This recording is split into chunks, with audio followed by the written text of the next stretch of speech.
Who loves Starbucks? Nothing like a nice caramel frappuccino to get your day started, right? Starbucks says this about their caramel frap.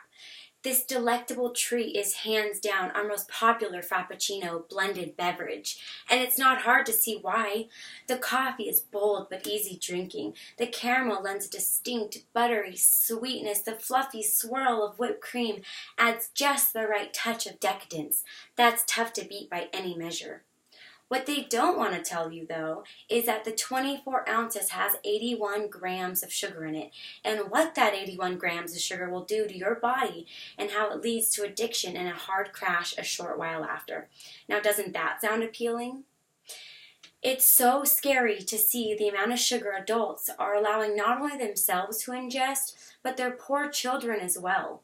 Working in the restaurant industry, I have seen children drink over 6 refills of a 20-ounce cup of soda. If I break that math down for you, that means in just one 20-ounce, there's on average 65 grams of sugar. So 65 times 6 is a whopping 390 grams of sugar. That is just in their drink alone in one setting.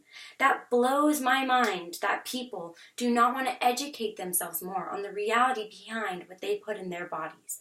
Their bodies that the Bible clearly tells us is a temple of God.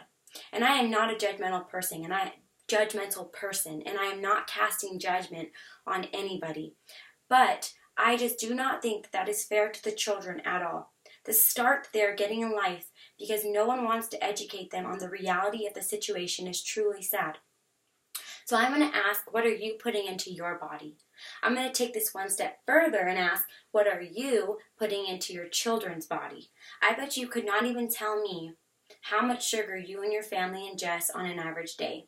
But I can, because I care about my health and my family enough to spend a little bit of time doing research and not just following the crowds or going by what everybody else says is good. Do you realize what any of this even means? Without knowing what sugar really does to the body and how much sugar our body can handle, all of this probably means nothing to you. And I really want you to become aware of just how poisonous sugar is to your body and what exactly it's doing to your health. So let me educate you a little bit so you understand what this really means. I really want to explain something. According to brain scans, sugar is as addictive as cocaine. Cocaine, an illegal drug, is as addictive as a legal substance that is put into almost everything that we consume. Does that scare you like it scares me? We have all seen what people on drugs, what happens to them. They fiend for more. Their minds are controlled by that drug.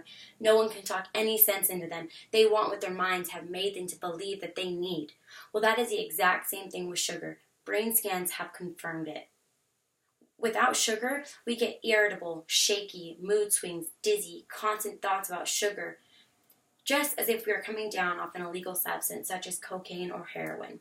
Try going without sugar and see what happens. If any of those occur, it means your lifestyle needs a change, which would take some discipline, and who wants to spend the time or energy doing that, right? Well, I'll tell you who. Someone who cares about themselves and their loved ones. Do you care about your family enough to educate yourself about what goes into your body? The truth has to be shown. I want to know why cocaine is illegal, but sugar is not, if they both do the same thing to our brains. I can tell you why. Because this country and the big corporations run off of our money, which we keep piling into their laps every time we buy one of their products, not to mention the amount of money that's spent on medical bills. Let me tell you a little bit about the problems that occur with sugar intake. Refined sugar, the sugar that is found in soda, candy, chocolate bars, processed fruit juice, gummy snacks, chips, tons of other products found in the grocery stores, creates tons of health problems.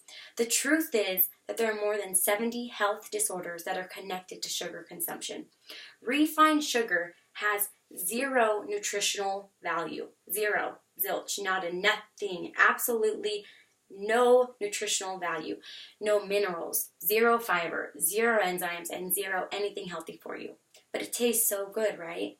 There are other natural substances that can be used, such as stevia or agave nectar, that taste even better than sugar, and that's not bad for you. Why wouldn't companies use that instead? Because they would lose money and customers. They depend on their addicted consumers to fund their expensive lifestyles, just like drug dealers do. It's that serious. Refined sugar is also linked to obesity, hypertension, high blood pressure, depression, headaches, fatigue, nervous tension, aching limbs, diabetes, acne, skin irritation, stiffening of arteries, violent behavior, ADHD, allergies, asthma, poor brain development in children, and lack of concentration, and immune and nutritional deficiencies, to only name a few. Key findings and data from the National Health and Nutritional Examination Survey show that increased consumption of added sugars, which are sweeteners added to processed and prepared foods, has been linked to a decrease in intake of essential micronutrients and an increase in body weight. We want to blame schools and fast food restaurants for all of our problems, which, don't get me wrong, do heavily contribute to this growing problem, but they are not all at fault. Statistics show that 67.2% of sugar in foods is consumed at home, and only 57.8% of sugar from drinks is consumed at home, as you see.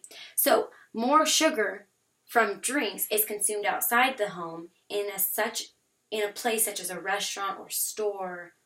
Instead of blaming different places, we really just need to take responsibility for our actions and what goes on inside our homes by changing our habits and consciously eating and drinking for life, not death. So we now know the problems associated with sugar intake, but let me break it down even further into what happens immediately after sugar intake. So it starts with an apparent energy spike and then crash, as you can see with number 1. Then it goes down to number 2. On the inside, something that we don't feel or see is lowered immunity. American Journal of Clinical Nutrition, in which researchers found that people's white blood cells counts were reduced after eating sugar. So the third thing is fat conversion. People assume because they eat fat-free or low-fat foods that they will be all right, but that's a lie. Sugar is turned into fat, which makes sugary foods the culprit for weight gain. So the fourth thing is impaired cardiovascular function. A 2007 study conducted at the University of Calgary and published in the American Society for Nutrition found that eating just one high-fat meal increased blood pressure and made participants' hearts work harder. So the fifth and final thing is memory loss.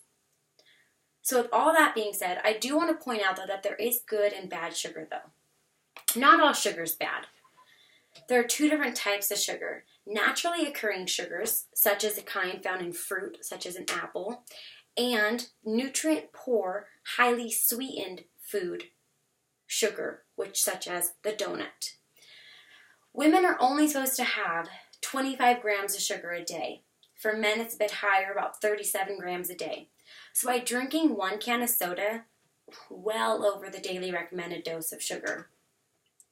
So sugar is a real poison for your body, and you must become educated on what exactly it's doing to your health.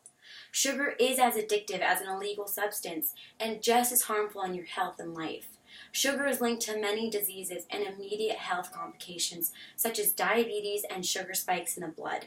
There's a big difference in sugars, so spend a little time doing your research. It could save your life as well as your family's life. Thank you.